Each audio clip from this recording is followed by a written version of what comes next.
Good evening, everybody. I hope all is well. Welcome to the last session, session 4 of our College Bound Youth Empowerment Initiative.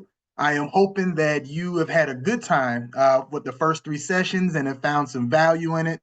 I'm very excited for this one because we have a really good conversation going about a first year experience, what it's like to be a college student on a college campus. So we're going to be discussing that with a couple of college students today. So today we're going to be talking about preparing for the college campus experience to kind of round up our whole series. So let's go ahead and begin. So a little bit about me, as you have noticed throughout the entire series. My name is Brandon Jones. I am the author of the College Readiness One-on-One Workbook series. I am the executive director of Next Step Education, and I have created content all about college and career readiness. And I started my career in college admissions and recruitment, and I worked in student services, student retention, and Title IX. And so, as always, in all of my sessions, I want to make sure that you can have meaningful discussions and conversations at home with either your parents or a trusted adult. So everything starts with a conversation. So that's the big thing. So you'll see me for a session, or students will be with me for a workshop or a college fair or a college tour, but they have to go home, right? And we want to make sure that they can have meaningful conversations at home. So make sure that you're grabbing a pen or a paper, excuse me, pen and paper, or a notes app in your phone, because we want to go ahead and have opportunities to take these nuggets and these gems to help you along your journey. All right. All right. So today's session will be identifying and understanding the components of the first year experience. We'll learn key strategies for academic and social success, and we'll create a plan for your college campus transition. And we'll do that with our guest for the night, okay? So we'll begin. Taylor, ladies first, I'll let you go ahead and introduce yourself to those who are watching. Hi, everyone. I'm Taylor Williams. I'm a freshman at the University of Georgia. I am a political science and finance double major on the pre-law track. All right, all right. Reggie, I'll let you go next. What's up, everybody? Hope you're doing well. My name is Reggie. I'm a sophomore at Cornell studying mechanical engineering. All right, all right. And Hassan, you'll follow this up. How y'all doing today, man? My name is Hassan Stewart. I'm a senior at Clayton State University, and I am a computer science major. All right. So this is our panel for the night, and I'm very excited to have this conversation with you guys, and hopefully we'll give these students some nuggets to help them along the way. All right. So before we begin, when I talk with students and I talk with parents, this concept is very important because everything is a foundation of this, right? So the number one skill set students who are transitioning from high school to college, what they need to master is self-advocacy. And that is being able to advocate for yourself, ask the questions, get the answers, go and have the conversations, do the research. Everything that can put you in a better position, that is the skill set that you need to master, right? Because your parents aren't going to be able to do it when you get to a college campus, right? Your friends aren't going to be able to do it for you. You yourself have to put you in the best position possible. And so self-advocacy is the number one skill set. So if you here now as a high school student, go ahead and begin practicing having those conversations with the teachers and the counselors and the administrators. If you are looking for a job, make sure that you're the one going to ask for the job and not your parents. Making sure you're the one asking and researching scholarships, not your parents. Go ahead and begin to learn how to drive that car, right? And we want to make sure that you are putting yourself in the best position possible. So I want to start off with just that foundation. Make sure you are mastering self-advocacy. All right? All right. Mr. Brandon, hey, as we're talking about self-advocacy, Oh, really yeah. quickly, I want to do 2 things. Draw everyone's attention to the attendee poll. Oh, yes, yes. So we can see where everyone is checking in. And everyone that's watching, please feel free, as Mr. Brandon or our panelists are talking, please feel free to drop questions in the question and answer chat, and we'll have time to answer them throughout and at the end. So if we could do a quick check-in, Mr. Brandon. Absolutely, absolutely. Thank you so much for that. So yes, Students, please check in as a part of the self-advocacy process. Make sure you are completing this check-in so that we know where you're coming from and you can answer some of the pre-survey questions. Thank you so much, Kayla. I appreciate that. And let's see where they are coming from. So we have California, Georgia. I'm here in Atlanta, so we have some Georgia students. Indiana, Maryland. Let's see where else they're coming from. They're coming in. So far, as of right now, sophomores are leading the pack. Students are continuing to complete this pre-survey. A lot of sophomores so far. Rhode Island, okay. Georgia some more. Go ahead and complete this survey, Pennsylvania. One of the questions, how familiar are you with what to expect from the college campus experience? Number 3 is the highest one, neutral. Neutral is the highest one. So a lot of students are kind of neutral on what to expect, right? Okay. Another question, how are you familiar with the types of extracurricular activities, clubs, and organizations available on a college campus? Okay. Have you already applied for or received scholarships for your college education? There's a lot of no's there, all right? So I'm gonna take that there's a lot of underclassmen, right? The yeses are probably seniors, all right? So we'll continue to talk about that. How confident are you about navigating the social and academic aspects of college? Again, neutral, number 3. So we'll be giving you some nuggets to help you along the way. What do you hope to learn from this virtual college-bound session? And we have a lot of time management strategies for balancing classes and social life and how to successfully transition from high school to college. Okay, those are the highest ones. All right. So let's go back and see if we have anybody else from another state. Texas is in the house now. South Carolina, North Carolina. All right, Florida now. Alabama. All right. They are coming from all over. We'll take a pause. If you are continuing this, you can find this in the quizzes and polls, but hopefully everybody got a chance to go ahead and complete it. But we'll go ahead and continue on with our session. Thank you so much, Kayla. Thank you so much for those who are watching to complete that for us. It does help us in understanding how we can assist you going forward. All right. So we'll go ahead and begin with the differences between high school and college. This is kind of a big concept, right? And so what you need to understand is it is a totally different experience. If you were a high school student, if you're a senior, you're going to have a totally different experience as a freshman later on this year. And so one of the big ones is schedule flexibility, right? So college students actually have more responsibility in managing their schedule. You don't have to get up if you don't want to get up. If you're not a morning person, you can take afternoon classes. The class structure. So a lot of times you're not going to have a Monday through Friday class. You'll have less classes throughout the week, which means that you can't miss as much, right? More independence, but the big thing is like the grading system, right? And so there's fewer grades that your final grade is going to be comprised of. So you have to pay more attention to those grades. And so we'll go ahead and ask some of the panelists what their experience was. Taylor, you were a freshman. You were a senior last year, and now you are a freshman this year. What have you noticed about the differences between high school and college there in Athens? So for me, I feel like in high school, everything is more structured for you. Like you're told you have to wake up at this time and go to class from, let's say, 8 in the morning to 3 in the afternoon.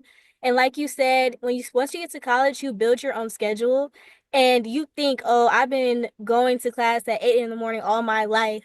I can still do it. But you might not be able to. And that's something I realized about myself. I have to have classes later in the day if I really expect myself to wake up and get there on time. So I start my day later and I try to get done around 1 or 2 each day. And also just everything is more so on you. Like your teachers put your stuff together more so in high school.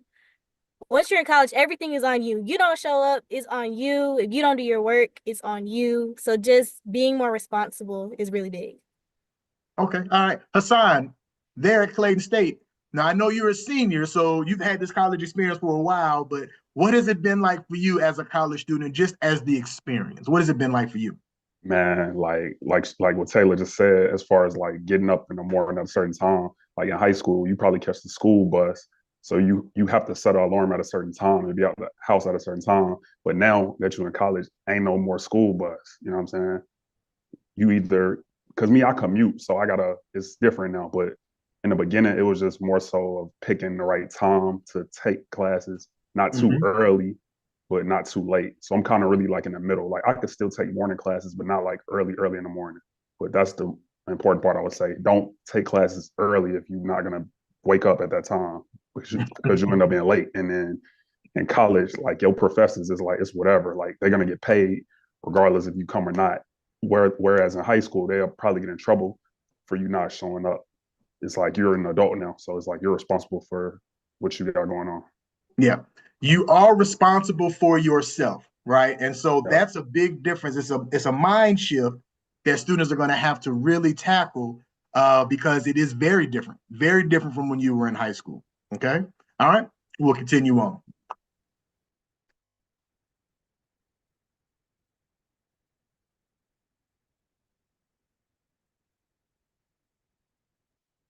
We'll go to the next slide.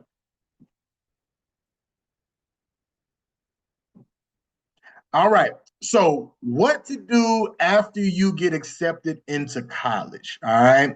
Let's go off this to-do list, right? So, after you've been accepted and you've identified the school that you want to go to, you're going to make that attendance decision by the national decision day.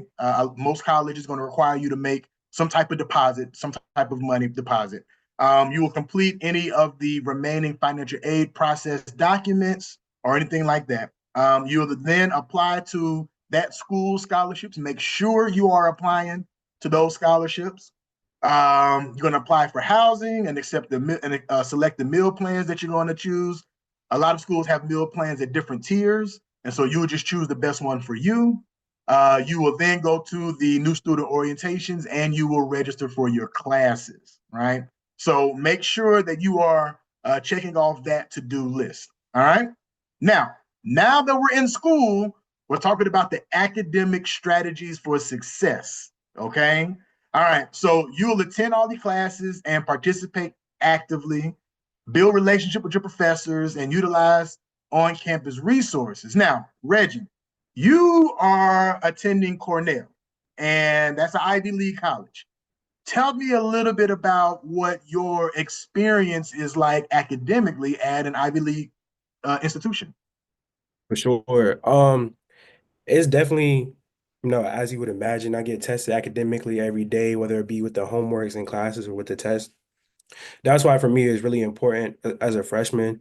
I spend a lot of time and energy trying to create good habits and just create the best opportunity for myself to succeed. So like some of the points that was on the slide, making sure number one, I attended every class. That's super important. Just like Hassan and Taylor was talking about, at college, nobody's there to slap you on the wrist and be when you mess up. So it's really easy to build those bad habits. So you just have to really be honest with yourself, on yourself. So you got to attend every class, build relationships with the people around you. When you go to class, don't just go to class and not speak to nobody. Talk to the people around you because those are going to be the people helping you, supporting you. Come up with a study group, talk to the professor. Just use as many resources as you can to, like I said, give yourself the best opportunity to succeed. And when you need help, don't be scared to ask for help. That's something I really struggled with my freshman year. And looking back, that's one of the things I would change. But there's plenty of resources here in college. You just have to go out and look for them as opposed to a high school. Those resources will come to you. That's a great point, right? And so one of the things that is going to be a major difference is actually you have to seek out resources, right? Where they may just come to you freely as a high school student. It is incumbent upon you to make sure that you're getting what you need. And that's where that self-advocacy comes in again. Okay. All right. We'll continue on. All right. So one of the things I always want students to know is that yes, you are there to go to college for academics, right? You're there to learn something, study something, pick up the skill sets that you could be a really good citizen in the community and have a job, and that's what you're there for, right? But while you're in school, you want to make sure that you're having some experiences that will assist you in your life, making sure you're having social experiences and community experiences and campus experiences that are going to assist you. So you definitely want to make sure you're taking advantage of those opportunities as well. Okay. All right. We'll continue on. So a couple of things, right? So social life and campus culture. All right. So just like Reggie was saying, you want to meet those individuals who are in your class, outside the class, make sure you are connecting with individuals who are on campus, join clubs and organizations. You will have a roommate. Generally, you're going to have a roommate. So, you got to navigate those experiences. And you want to make sure you have a balance between socializing and academics. So, Taylor, I'll hop with you first. So, what has it been like for you, the social life on UGA's campus? I obviously, I'm a UGA fan, right? Being here from Georgia, we're doing very good in football, right? So, we didn't take it all the way, but I'm still a Georgia fan. But what has it been like for you on this campus to kind of see, as a freshman, what has it been like for you? So for me, I actually really enjoy the social aspect at UGA. Everyone here, is your freshman year, everyone is new. So everybody's gonna want to talk because nobody knows each other really. So I will say, for me, when I first said I was coming to UGA, the class of 28, so all the freshmen, we made one big group chat. So all of us are kind of familiar with each other before we got here. And depending on your school, you'll probably have the similar situations.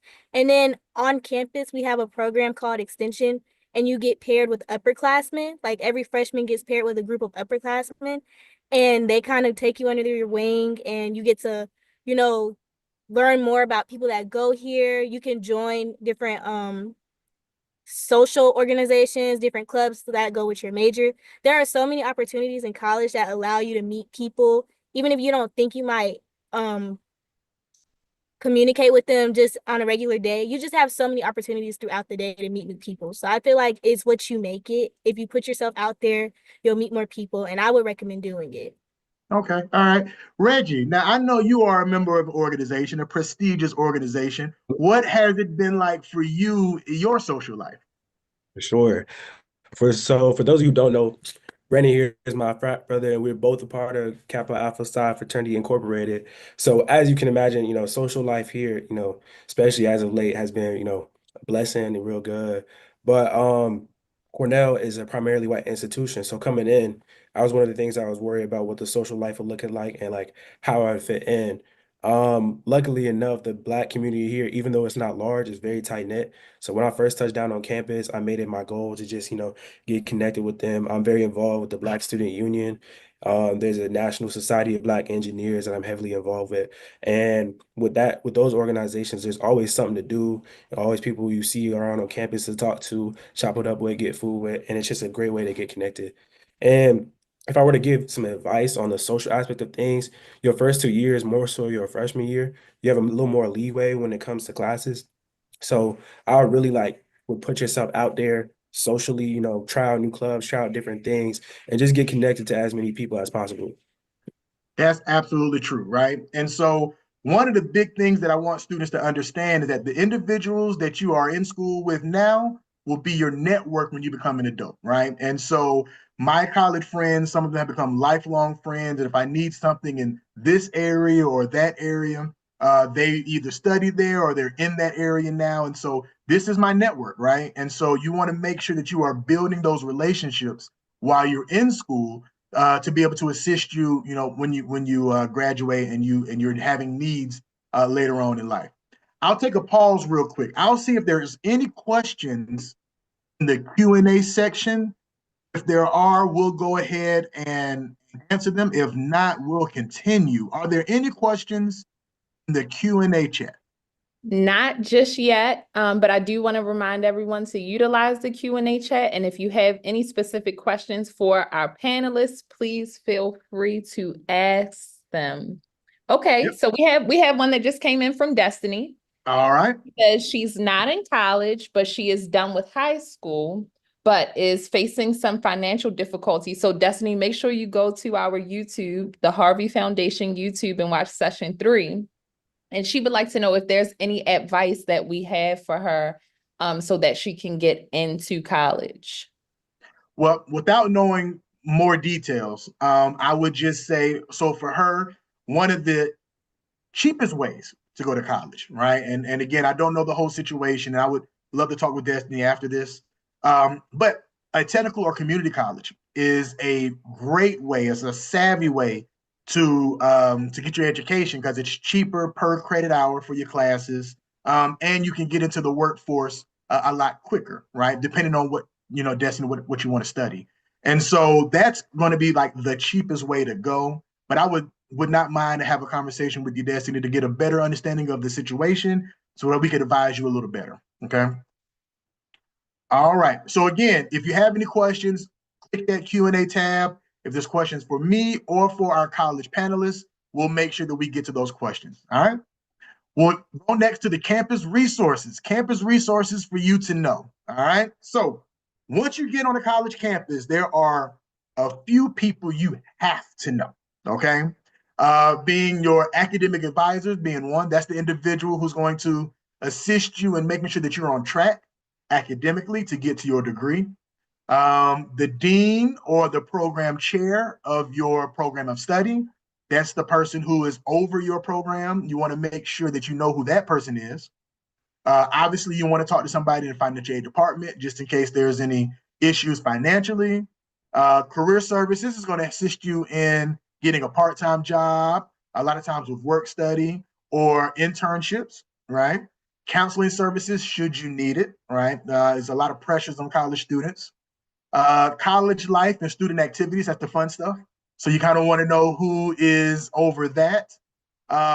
Financial aid and student financial services. So what happens is you have a financial aid department and usually a student financial services. That's like the business office. If there's some things that you owe or if there's some things you have to pay for that come from there, and the housing department. So Hassan, being you are the elder statesman out of this group, in your experience, who have you interacted with throughout your college experience and from this list or from other individuals who have resources there? I would say that academic advisors, career services, financial aid department, and college life and student activities. Okay. Most. All right. All right. Yes. So those are the ones that you've been working with or has been a resource for you. Okay. Yes. All right. All right. All right. Reggie, I'll ask you as well, being that you're on your campus, is there anybody on this list or who's not on this list that's been like a really good resource for you? Definitely. The Career Service Center, they wish I stayed out their inbox. I'm always emailing them, having them look at my resume, asking for help, any internships, they have available because they offer those to students on occasion. Especially there's one particular to the College of Engineering over here. So they're a very great resource, and I suggest that everyone tap into them on their campus. And also, for your specific career. So like I'm a mechanical engineer. There's a mechanical engineering undergrad advising office that advises all mechanical engineering students. I definitely talk to them a lot. They help out with scheduling classes, figuring out which classes you want to take, which electives, if you want to switch sections, everything, they'll handle that for you. So those are the two resources I talk to the most. Okay. All right. All right. And Taylor, as a freshman, I know you are haven't completed your entire first year. Is there anybody on this list that you've seen as a resource already in your freshman experience? So at my school, unfortunately, I had a flood happen in my dorm building recently. And Oh, so a man. lot of people had to come help us as students. So I've gotten to meet people in the housing department, and we also have a department on campus called Student Care and Outreach. They work with us when we have accidents, like unforeseen circumstances, and they help us like with funding our emergencies and anything like that. But everything on this list has been very helpful for me in some way already, and it's really good to go ahead and get to know them early on so that they have a name and a face to put together while you're here in college. Absolutely, absolutely. All right. So as you can see, knowing the individuals that you need to know is very important. here's a conversation I wanted to have with everybody, and it's about terms that you need to know when you get on a college campus. This is where you're going to want to write some notes. The first one is the Family Education Rights and Privacy Act. It's called FERPA. FERPA means that your educational experience or educational record is yours, right? So just like in high school, your parents could call and find out, if you were in this class, if you were in that class, if you had this issue, that issue, your parents can just find out that information by just making a phone call. On a college campus, we treat you as adults. And so that record is yours. Your parents cannot just find this information out unless you complete a FERPA form. Okay. And that gives the parents the right or gives them the permission to get information on you. So that's a really big one that you want to make sure that you understand. Number two is called Title IX and the Clery Act. So Title IX is a federal civil rights law, and what it says is that nobody on a college campus, any institution that's receiving federal funds from the government, should have an educational experience where they are being discriminated against based on their sex. Okay. Most people understand it in sports, right? If there is a male sport, it has to be a comparable female sport, but it's all around. So it prevents sexual harassment and sexual assaults and sex discrimination all on the college campus. And so Title IX is a very important federal law that everybody needs to understand. There should be a Title IX coordinator on your campus should you have some type of experience on the campus. The Clery Act. So the Clery Act requires all schools to publicize the crimes that are on their campus or adjacent to their campus. Okay. And so if you go to any college's campus, if you go website, excuse me, and you go to the bottom, you'll probably see something that says Title IX. You'll probably see something that says Clery. That is going to give you the report of what's been going on in that campus. And a lot of times, families will make some decisions based on that Clery report. Satisfactory academic progress. This means that you have to complete the classes that you are taking, all right? Most people understand it as time, so I'll give it a time. It's based in credit hours, but most people understand it in time. You cannot take 150% of the time that it takes you to complete 100% of your degree. All right. Meaning in time, you should not take 6 years to complete 4 years of a degree. Right. And so you have to do that. If you don't meet SAP, you can become somebody who is on academic probation or somebody who is academically suspended. That means the federal government isn't going to give you any more money because you have not passed the classes. And then you also want to make sure that you are well versed in the student code of conduct, including academic dishonesty. I know we are in a time now where you can use AI and chat GPT for your papers. Please do not do that, right? So colleges now have AI detectors, and they can actually see if you are being honest about your academic integrity and what you are writing. So there's a couple of terms you need to know. We'll pause right there. Kayla, was there any questions in the Q&A chat for either myself or our college panelists? Yes. My Okay. Cal asks when they should start doing college tours. Oh, college tour. It's never too early to do college tours. I'm going to always suggest that students take college tours as early as possible, right? The real time is like that junior year, right? You want to make sure that you are there, but you can take that time to do college tours as 8th grade on up, right? It's very important to get a feel of a college, okay? Awesome. Brandon says he's a senior in high school, class of 25, and he got accepted into Georgia State with $20,000 of scholarships to attend school. All He's right. majoring in cybersecurity, and he asks what great jobs are out there and how will that help him during college?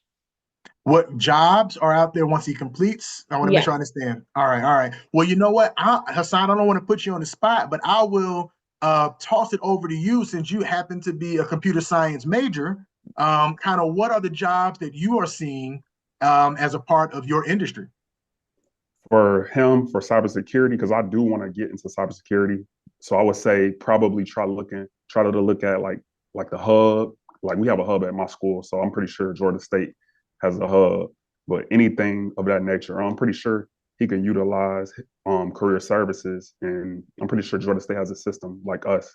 We have Laker careers on here. I'm not sure what they have, but I would say go through there, and you know what I'm saying. That's another way of getting into it. But that's pretty much it. Like just ask around or Yep. also make a link, create a LinkedIn too. So you could Oh, like yep. search up different jobs and stuff like that. But it's a Yep. lot of jobs in cybersecurity. It's a lot of them. Yeah, absolutely. So that's a great point Hassan is making for Brandon is that at your college, at Georgia State, they're going to have a career services department that is going to be there strictly to assist you in employment, either while you're in college and when you graduate from college. And so there's going to be a job board that you can take advantage of and apply to because individual companies are going to be reaching out to colleges all the time, getting ready to hire students who are in college or getting ready to graduate. And so you definitely want to make sure you are reaching out to your career services department. That's a great, great answer. Okay. Any other questions, Kim? No, not right now. Thank All you. right. All right. Again, if you have any questions, make sure you hit the Q&A tab at the bottom of your Zoom screen, and you can ask questions to myself or to our college panelists. All right. All right, we'll get on to decision making as a college student. All right, this is very important. All right, so a lot of students, when they get to a college campus, they have new freedoms that they did not have when they were in high school and living at home with their parents. All right, now I want everybody who is watching to understand that there are pitfalls to these newfound freedoms if you do not navigate it correctly. All right. And some of the big ones are negative digital footprints and inappropriate social media. So if you did not know, colleges are rescinding acceptance notices if you have large controversial social media postings. I know that there was students from University of Alabama, West Georgia here. They had very racially charged posts on their social media and their admissions was rescinded from their colleges, right? Also, colleges are actually kicking students out, right? Being withdrawn. You are gone out of that college for the same reason. So you want to make sure that you are not putting yourself in a position to be so controversial on your social media. That is a huge one, okay? Number two is in reference to the social pressures and the social aspects of your college experience. Make sure that you are not falling into the peer pressures with the alcohol and drugs and things like that that is going to be available when you get to that college campus. It is your decision making that is going to get you out of trouble, and is going to be your decision making that is going to get you into trouble, right? And so make sure you are really making good decisions as it relates to that part. And then the last part is credit card abuse and student loan abuse. For a lot of students who don't know, if you have extra funds, as if you got a loan, if you got extra funds, you're going to get a refund check, as Taylor talked about at our last session. And that money comes to you. If it's a loan, it's money that you have to pay back. So I know a couple of my friends when I was on campus, took advantage of those student loans, and now they're paying quadruple what the loan was for because they wanted to go out and party and go shopping. So I'll ask our college panelists, have any of you experienced any of these experiences with you and your friends? How has it been? I'll start with you, Reggie. How has it been with you for some of these pitfalls that students fall into? I mean, obviously as a college student, especially coming in as a freshman, it's a brand new world, so many more opportunities, so many more freedoms, and it's real easy to get lost in it. So I'm not going to pretend like, especially with the social pressures of doing new things or surrounded by new people. But I feel like really what it boils down to is you just got to be 100% honest with yourself. And anytime you're about to do something, you got to ask yourself, is this you doing it, or you doing it to impress somebody? You're doing it to try to like fit in, you know what I'm saying? And you have to really analyze, like, is like the risk worth the reward that you're gonna gain? Because you know what I'm saying? Whenever you do something, there's always the opportunity that can go really sideways. And if it's gonna potentially ruin your career and what everybody has sacrificed to get you to this point, and what you sacrificed to get you to this point, is that really a wise decision to make? Taylor, as a college freshman on a large campus, I know that you have probably seen some of these things. What has it been like for you as you have transitioned to a college student? Me personally, on my campus, I feel like a lot of the times, like parties and stuff, they are targeted for freshmen because they know for a lot of us it's going to be like a new experience. So they make money off of you to go to those parties. And we live in an age where everything wants to be on social media. So you have to be self-conscious. I'm not gonna lie, I had my fun. I went out, I went to those parties, but just know that don't do anything too crazy because it's a possibility it might go on social media. Maybe you didn't put yourself on there, but someone else did. You don't want anything that's going to reflect negatively on you down the line because if an employer or even if like someone in charge of an organization looks back and is like, I don't want her on my e-board or I don't want her in my club because she did this when she was a freshman. You just have to be self-conscious. Have fun, but don't have too much fun to where you have a negative light on you. Absolutely. And Hassan, I'll ask you as well for those pitfalls that students go through. Have you noticed any of that from like friends and peers? How's it been for you? I had a friend, like I told you, the situation that I mentioned that, you told me in academy. I had a friend, I almost became a victim, but I kind of knew something wasn't right. It was something with a female or whatever, and I kind of just was like, no, I'm good. But my friend, he ended up, you know, getting caught Putting up. himself in a compromising position. Yeah, yeah. Yeah, yeah. So, especially for our young men, you definitely want to make sure you are very careful when interacting with the young ladies on your college campus, because you do not want to put yourself in a compromising position. We'll leave it at that. So, for career planning, this is one of the things. As a freshman, you want to start your career planning process immediately. So, to round out this conversation, you want to make sure that you are setting your goals early.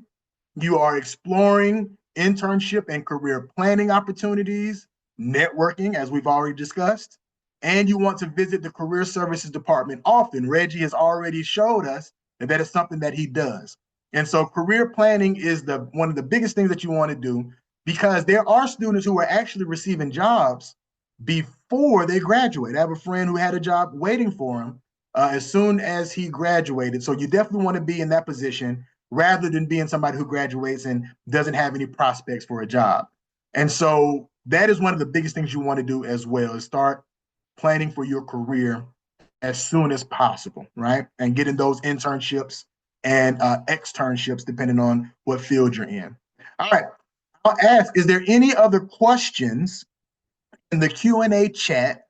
We'll go ahead. My contact information. I forgot to tell you, my contact information is there. If you want to get more information about College Readiness 101 or Next Step Education, you can always contact me on my social media handles or on my websites for assistance, okay?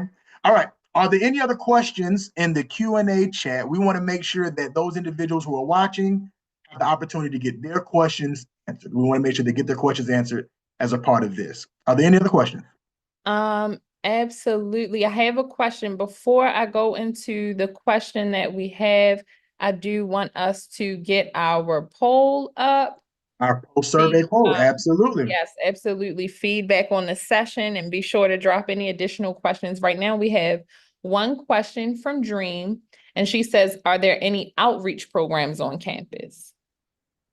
Well, it depends on what outreach you would be looking at. So I would say you're going to get it's going to be outreach going on for all of the different clubs that are on campus. They're going to be looking to recruit more students to be in their clubs. There's going to be outreach programs for career services. So a lot of employers will come on campus and actually set up tables or booths to kind of promote their jobs that they're hiring for. So there's a lot of outreach that's going to be going on. I'll ask Taylor, just because I know that you're there at UGA. Have you seen, was there like a club or organization day or activity that had happened where you could learn about what was going on the campus? So we have multiple fairs. At the beginning of the school year, first semester, we had a engagement fair, which is where all the clubs and organizations on campus come and they like introduce themselves and you get to walk around and got kind of get to know who's in the clubs a little bit, like the main people, so the president, vice president, and just see what it's about. Then they'll have a career fair, and that's when employers come out. You try to get an internship, you try to get possibly a job lined up. And then both of them happen throughout the school year. So I know this week we have two engagement fairs and I believe two career fairs going on.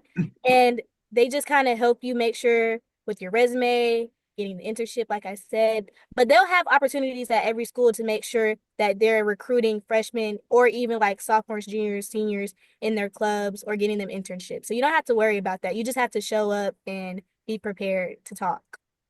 Okay. All right. All right. Thank you, everybody who is completing the survey. If you have a question, go ahead and ask your question. If you don't have a question, please go ahead and complete the post-session survey so that we can understand how we did and what we can do to be better the next time around. All right. Any other All right. questions? Yes, Mhm. yes. We have a question from Shauna. She was recently accepted into Howard University All right. for Congratulations. $9,000 in scholarships, and she wants to know about any additional scholarship opportunities. So scholarships is a numbers game, right? So yes, there's always going to be scholarship opportunities. You want to make sure that you are applying to the institutional scholarships. It sounds like you have some already from that institution.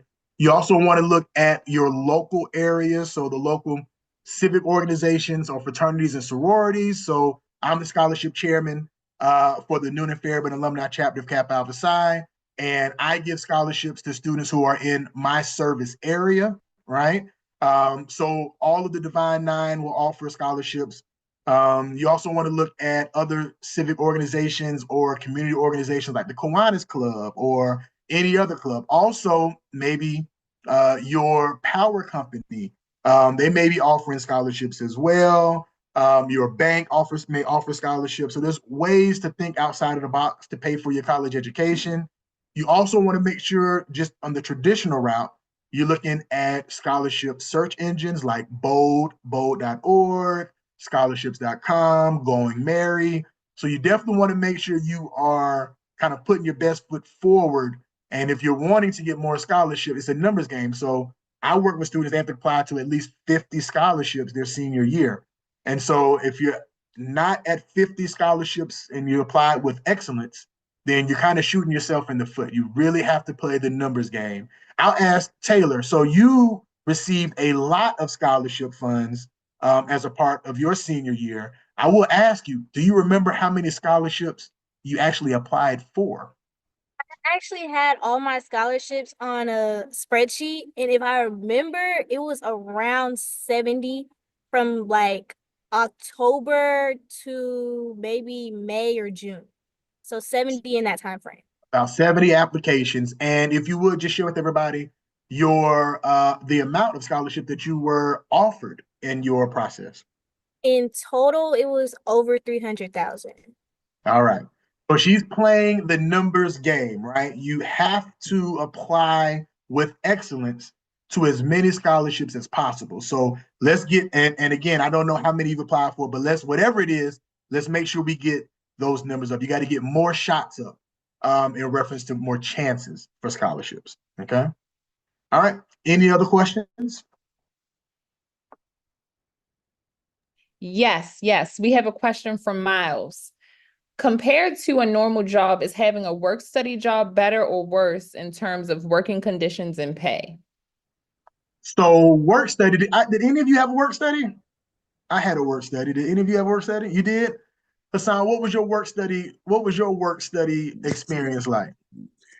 The pay wasn't great, but it was my first time ever working. So it was pretty cool. I got to do different things like I was a lab assistant. I made sure like the lab was clean. When I was at GMC, I also did like a little bit of like academic advising where I called students and let them know about like attendance and grades. And then my last one was when I worked at the bookstore where I basically like checked out, books to students and stuff like that.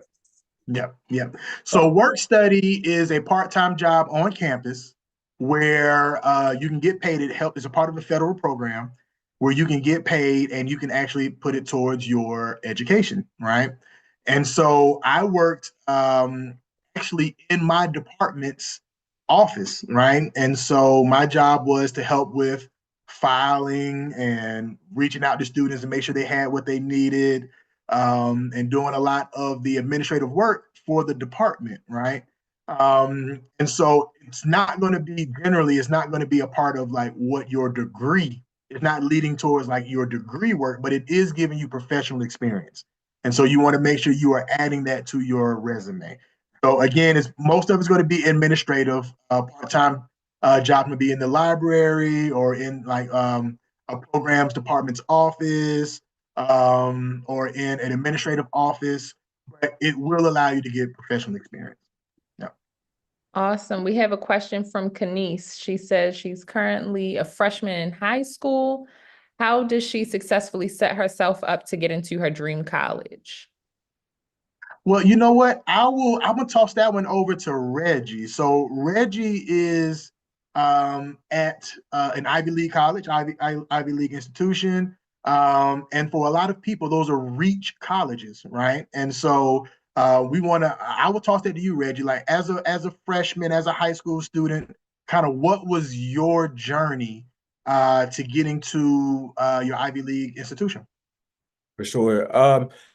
I find out a lot of things we talked about that apply to college in terms of mentality applied to me in high school in terms of my process and getting into Cornell. I think you really have to apply yourself. Like you really pick the courses that challenge you, take a lot of AP courses, and just take advantage of different things. Join a lot of clubs over the summers. Don't just, it's important to relax, but take advantage of the summers. There's multiple things you can be doing. You could be doing research. You could be working. You could be going to, I know personally, I went to Berkeley University for an engineering program. There's 100 things you could be doing. In terms of like technical things, you have to be really smart with what type of courses you take because yes, you want to challenge yourself, but you also want to make sure that your GPA is superb, like it needs to be top tier if you want to be super competitive for a lot of these colleges. And you have to be a well-rounded student. You can't just be like, what I'm saying, great at one thing but lacking everything else. Everything has to be A1. Like you have to be in many extracurriculars.